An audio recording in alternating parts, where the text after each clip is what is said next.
हरियाणा में चुनाव हुआ जिसके नतीजे बिल्कुल अप्रत्याशित हैं और यहां तक कि यह भी कहेंगे कि अस्वीकार्य हैं। जिस तरह की शिकायतें लगातार आ रही हैं, अभी हम जयराम रमेश जी और मैं जिस कमरे में बैठे थे वहां भी लगातार शिकायतें हमारे नारनौल के कैंडिडेट राव नरेंद्र सिंह हो गए या पानीपत के कैंडिडेट हो गए, 3 जिलों से हिसार, महेंद्रगढ़, पानीपत, यहां से लगातार शिकायतें आ रही कि कैसे बैटरीज जो मशीन की थी वो 99% थी और जिन मशीनों की बैटरीज 99% थी उन मशीनों में नतीजा एक आया, हमें हराने वाला नतीजा आया, और जो मशीनें नहीं, जिनको छेड़ा गया, जिनकी बैटरी 60-70% जो स्वाभाविक है होनी चाहिए थी, उसमें हम जीत रहे हैं हमारे कैंडिडेट। तो हम ये सारी शिकायतें इकट्ठी कर रहे हैं।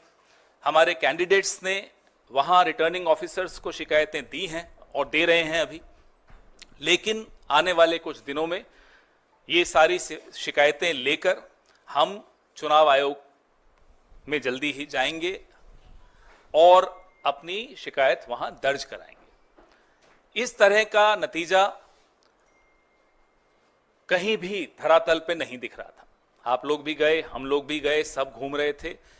कोई ये नहीं मान सकता कि हरियाणा में इस तरह का अप्रत्याशित नतीजा आएगा। हम सब अचंभित हैं। ये अगर एक लाइन में इसको कहा जाए तो ये तंत्र की जीत है और लोकतंत्र की हार है। हम इसे स्वीकार नहीं कर सकते। हर चुनाव महत्वपूर्ण होता है, ऐतिहासिक होता है और जीतने वाले और हारने वाले सबके लिए कुछ न कुछ वो सिखा कर जाता है। जम्मू कश्मीर में 10 साल बाद एक चुनाव हुआ। जिन परिस्थितियों में हुआ वो आपके सामने है।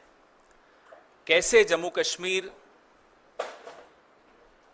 को बेइज्जत किया गया, राज्य का दर्जा छीना गया, वो आपके सामने है।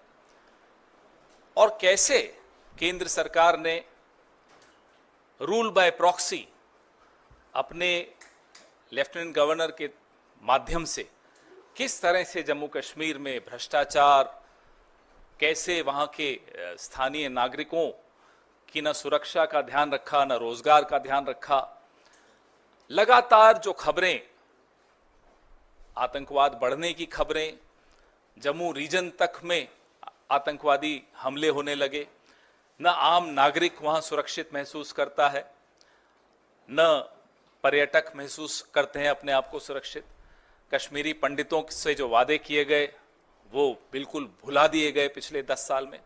ये सब इन परिस्थितियों के बीच में जम्मू कश्मीर में एक चुनाव हुआ, ऐतिहासिक चुनाव था, और जम्मू कश्मीर के बाशिंदों ने एक स्पष्ट जनादेश दिया। जम्मू कश्मीर, आज भी हम उसको राज्य ही मानते हैं, तो मैं तो यही कहूंगा कि जम्मू कश्मीर राज्य के लोगों को बहुत बहुत मुबारक कि उन्होंने इस चुनाव में बढ़ चढ़कर हिस्सा लिया और करारा जवाब दिया उन लोगों को जिन्होंने जम्मू कश्मीर को की इज्जत को रौंदने में कोई कसर नहीं छोड़ी थी। जैसा कि आप सब जानते हैं, पूर्ण राज्य का दर्जा छीनकर यूनियन टेरिटरी बनाना अपने आप में अप्रत्याशित था।